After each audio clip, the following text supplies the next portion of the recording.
গান ম্যাক্সিমাম টাইমে system, corruption, বড় বড় অন্যায়, দুর্নীতি এসবের এগেন্স্টে। 5 অগস্টের কনসার্টে হঠাৎ করে বলছে ব্যাপারটা তা না।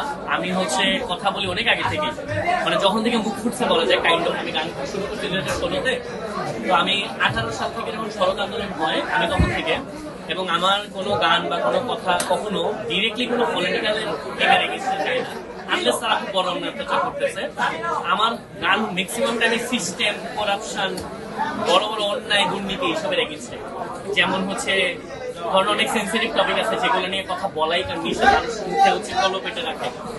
ফেলানিরে যখন বর্ডারে ঝুলে রাখা হয়েছে তখন ফেলানিকে নিয়ে গান করা হয়েছে। যখন আপনার ফাহাদকে মেরে ফেলা হয়েছে বুয়েটে, তখন ওটা নিয়ে গান করছে। যখন মেজর সিনহাকে মেরে ফেলা হয়েছে তখন মানে এইসব টপিকে ছাড়া আমি জানি না কেন বাংলাদেশের মানুষ সচরাচর কথা বলতে কমফোর্ট ফিল করে না হয়তো, বাট আমার মানে এটা অভ্যাস আগে থেকে অন্যায় হইলে আমি কথা বলবো না না না।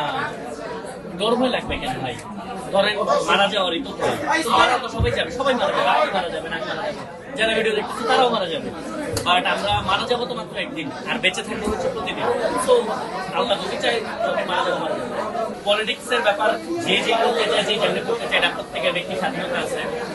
আর সরকারের গুণগান গাইতেই হবে এটা কেমন না। সরকার মূলত কি? সরকার হচ্ছে এমন একটা প্রতিষ্ঠান বা এমন একটা টিম যারা আসে মানুষের মানে আমাদের সবার দেখভাল করার জন্য, ভালো করার জন্য।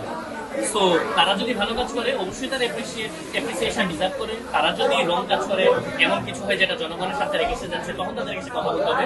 বাট আমি চাই বাংলাদেশের সহনশীলতার একটা সিস্টেম বিল্ড হোক, যেখানে মানুষজন মত দিতে পারবে, দ্বিমত দিতে পারবে, এই জিনিসটা যেন হয়। এবং সরকার যদি সহনশীল হয়, বিরোধী দল যদি সহনশীল হয়, সবাই যদি সহনশীলতা দেখায়, আমার মনে হয় তাহলে দেশটা একটু তাড়াতাড়ি এগিয়ে যাবে। আমরা পিছন দিকে যেতে চাই, আমরা সামনে যেতে চাই।